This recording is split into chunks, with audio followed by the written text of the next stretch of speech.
श्री वैभव लक्ष्मी जी की महिमा। यह कथा प्राचीन युग की है। उस समय महाभारत का युग था।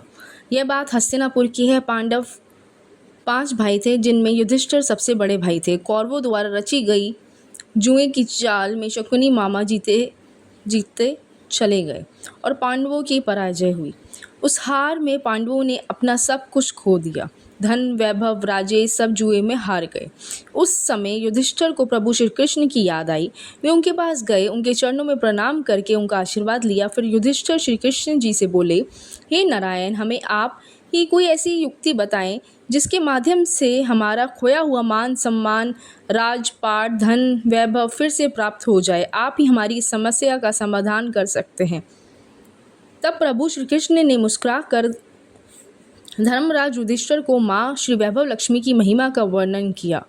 उन्होंने कहा, एक समय की बात है, प्राचीन युग में राजा बलि, जो दैत्यों के राजा थे, उनके शासन काल में प्रजा सभी प्रकार से सुख संपन्न थी। यह सत्य है कि वह दैत्यों का राजा था, पर मेरा प्रिय भक्त भी था।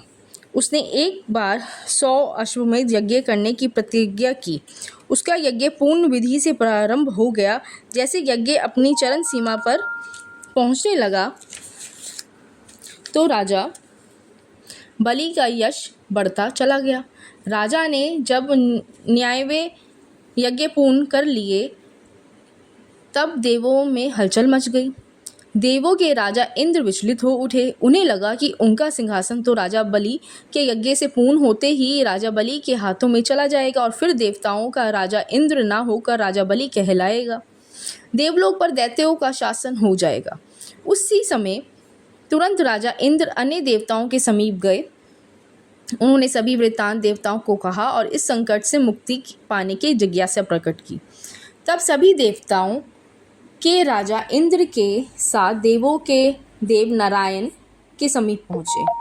वहाँ उनकी अर्चना करके देवताओं ने प्रभु नारायण की इस समस्या का हल करने की प्रार्थना की। भगवान नारायण ने राजा इंद्र को आश्वासन दिया कि तुम चिंता मत करो, मैं तुम्हें इस संकट से मुक्त अवश्य कराऊंगा। फिर प्रभु नारायण ने स्वयं वामन के रूप में अवतार लिया। एक छोटे ब्राह्मण बटु का रूप धारण करके वहां पर पहुंचे जहां राजा बलि यज्ञ कर रहे थे। उनके समीप जाकर उनसे भिक्षा की याचना की। ब्राह्मण देव ने राजा से प्रसन्न होकर केवल अपने लिए भिक्षा में 3 पग की जमीन मांगी। राजा बलि ने जल का संकल्प लेकर दान देना स्वीकार कर लिया। उसी समय प्रभु नारायण ने ब्राह्मण के रूप में विराट रूप में प्रवर्तित कर लिया। एक पग से सारी पृथ्वी माप ली, दूसरे पग से संपूर्ण आकाश माप लिया। जब तीसरा पग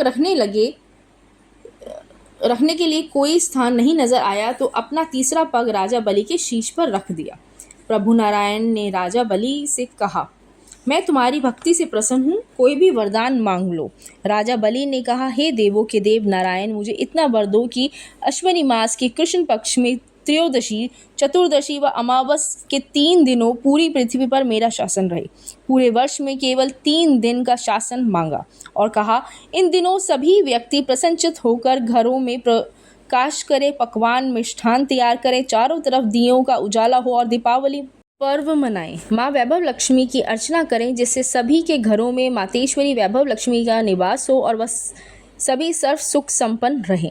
इस पर प्रभु नारायण ने राजा बलि को आश्वासन देते हुए कहा, तुम्हें मैं यही वरदान देता हूँ। साथ में यह भी सुनो, जो व्यक्ति इन 3 दिनों में माँ वैभव लक्ष्मी का पूजन करेंगे, उनको सदैव वैभव लक्ष्मी का निवास रहेगा। उनके यहाँ सदा वैभव लक्ष्मी का निवास रहेगा। ऐसा कहकर नारायण ने राजा बलि को पाताल लोक का राज्य दे दिया। इस प्रकार से राजा इंद्र पर आया हुआ संकट भी टल गया। पृथ्वी पर तभी सभी प्राणी दीपावली का पर्व हर्षोल्लास से मनाते हैं। माँ श्री वैभव लक्ष्मी का पूजन करते हैं। माँ प्रसन्न होकर सभी के धन, यश, वैभव लक्ष्मी कारोबार में वृद्धि का दान देती हैं।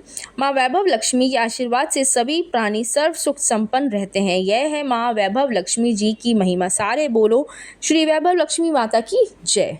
Thank you for watching. Upasana Bhakti channel देखने के लिए धन्यवाद। वीडियो अच्छा लगा हो तो लाइक शेयर सब्सक्राइब कर दीजिएगा। Bye bye, take care, see you soon.